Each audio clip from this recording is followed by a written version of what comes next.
Can I start maybe, Patrick, with you as the expert on archives? Now, we know about the British documentary movement. Yes. We know about British propaganda films like In Which We Serve and Went the Day Well, those kind of things. We know about the COI films that come later. Yes. What is the significance of this particular bunch of films? Yeah, I mean, I think you put your finger on it. It's a sort of significant piece of the puzzle that maybe hasn't been sufficiently appreciated before. I think the general context for this is I've been in this business long enough to remember the days when people used to scratch their heads and say, why are you collecting and preserving all this archive, documentary, non-fiction? Who's ever going to want to watch any of it? Seriously, people used to say that all the time, and nobody says it now. The last 7 years or so have seen a complete turnaround in people's appreciation of this type of material. And I think that's resulted in a much greater understanding of the centrality of British documentary making to the British film industry of the 20th century. And also, I think, as you're suggesting, a much greater appreciation of the scope and the diversity of it and the ways in which all the different pieces interlock.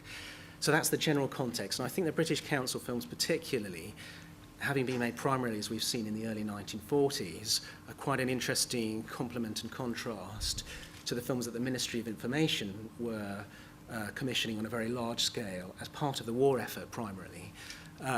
These films make fewer direct references to the war and attempt to present a more timeless vision of Britain, which of course is always something that dates in a very fascinating way in retrospect.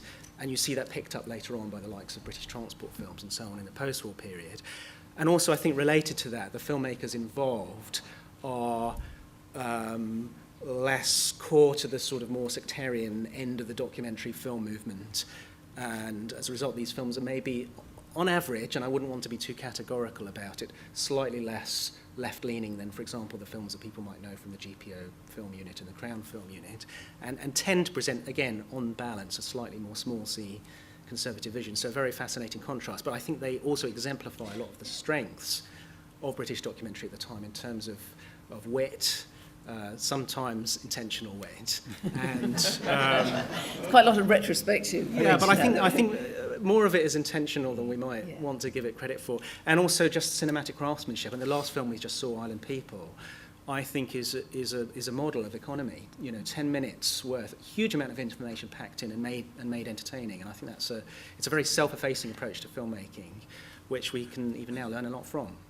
June, when you look at these films, do they seem to you like, I mean, they're described sometimes as cultural propaganda. Is that what it seems like to you?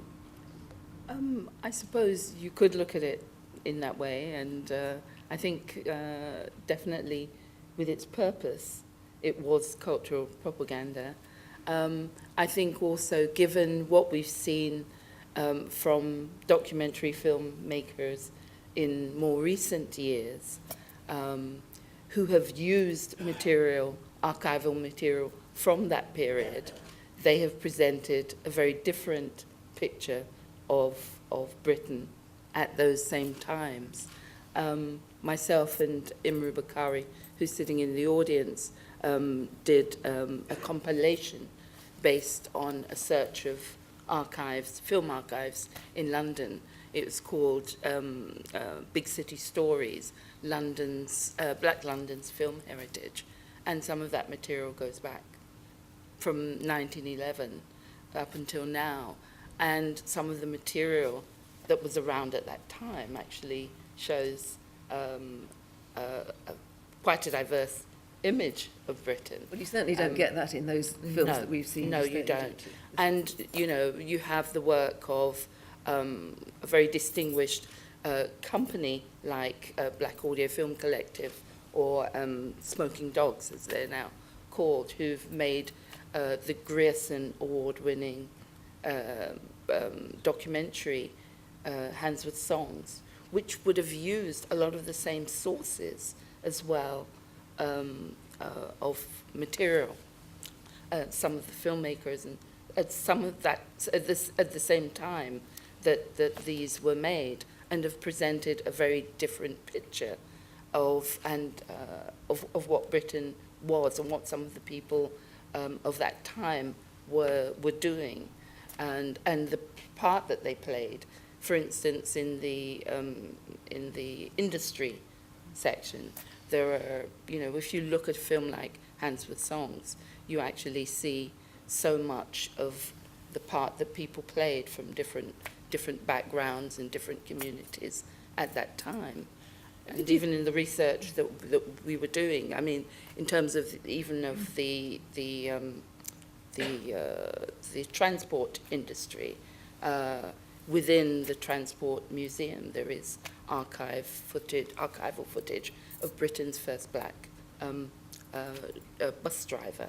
Which begs the question then, Graham, for you, I mean, what was it that the British Council was trying to put over? Because obviously, clearly, there seems to be a sort of homogenised view. I mean, you look at those little films there, and what a passive nation we seem to be. That everybody is saying, okay, it's 4 o'clock, we'll do this, or everybody does everything at the same time. Our heads almost turn at once. Yeah, no, it is extraordinary, isn't it? There is a lot of humour in them, as you pointed out, some of it intentional and some of it probably not intentional, but it's also sort of quite Orwellian. I mean, there's a sort of bit of a brave new Aldous Huxley, George Orwell, some of it, the whole well-ordered things, and this is how people do things, and that's how they don't do them, and there's almost no reference, although I haven't got the expertise, I haven't watched them all, there's no reference to the dark side of life other than somebody stealing a bicycle, which is not very high on. I mean, there was clearly, even though they were primarily intended, as Bryony said, for an overseas audience, there was clearly a morale-boosting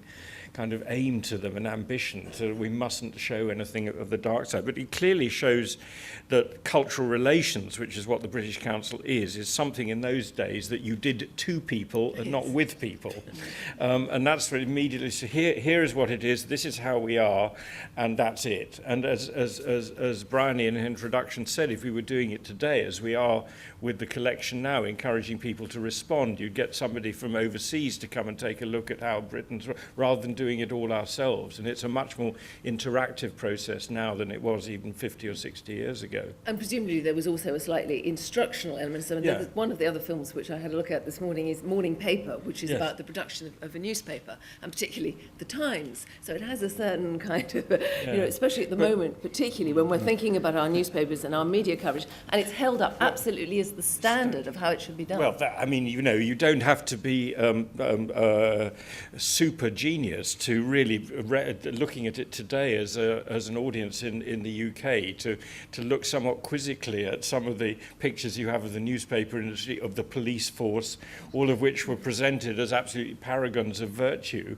and then you read, some of what's going on. I don't need to rehearse it now. Peter Barron, so what was Google's idea in getting involved in all this? It was completely irresistible, really. I mean, it was Martin Bright, who I think is here tonight, who brought me these films some time ago now. And it didn't take very long to make the decision that we wanted to get involved. I mean, basically, Google's broader idea is to try to get the world's information online and make that accessible.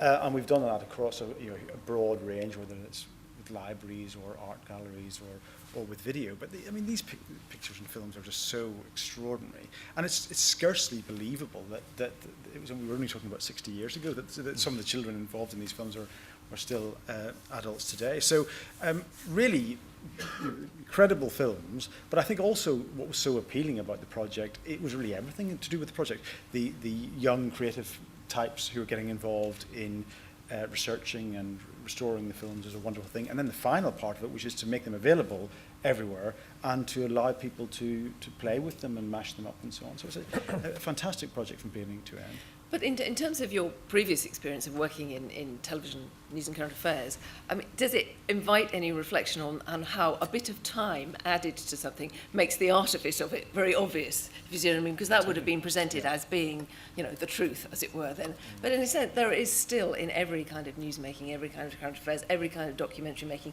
the same, well, not the same, a degree of artifice. Yes, and I suppose the most striking thing about the whole thing, going from then to now, is that was almost entirely top down. That was sort of the government expressing the view to the world, made by a very small number of elite filmmakers, and you saw some of the names, Jill Craigie, involved in the scenarios and so on. So that was the elites making the films top down, and today I suppose we've come completely the other way around, where everybody can make a film, everybody can upload a film to YouTube, etc., etc. Everybody can play around with stuff and mash things up.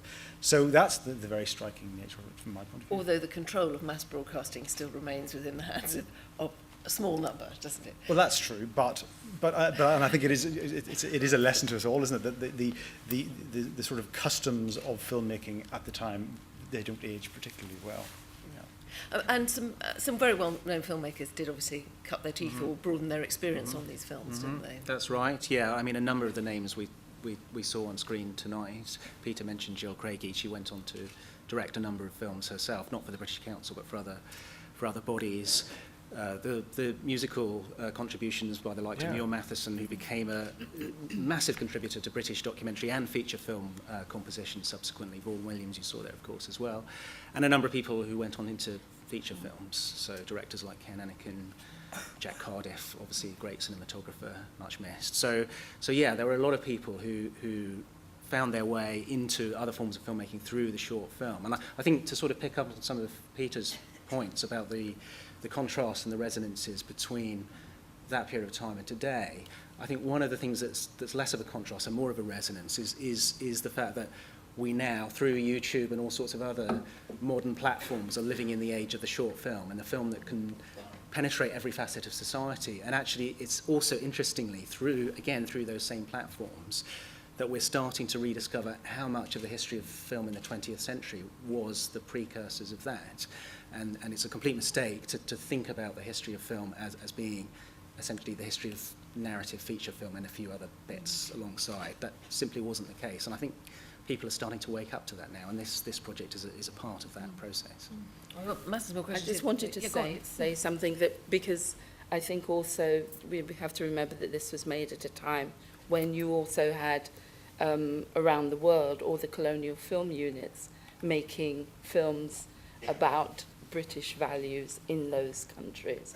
And I mean, you have these blocks of archival work, of which this is one, but that's alongside similar values and so being presented in the colonies as such, about what is British and what is Britishness. And they were also very instructional in their approach, and also all of the films that were being made around the war effort, which had slightly different presentations of Britain and Britishness. And I think together they actually do raise a whole range of different questions, because they give slightly different perspectives. And it's interesting, the criticism, isn't it, that Brownie, again in an introduction, that even to the audiences then were questioning the veracity of the picture that was being presented, and people writing in from, was it Cyprus or wherever in Africa, why don't you show us the food ration queues and the ration books and the queues in the hospitals and so on? It's not all perfect. So people were questioning that at the time, weren't they? It's not just, weren't all believing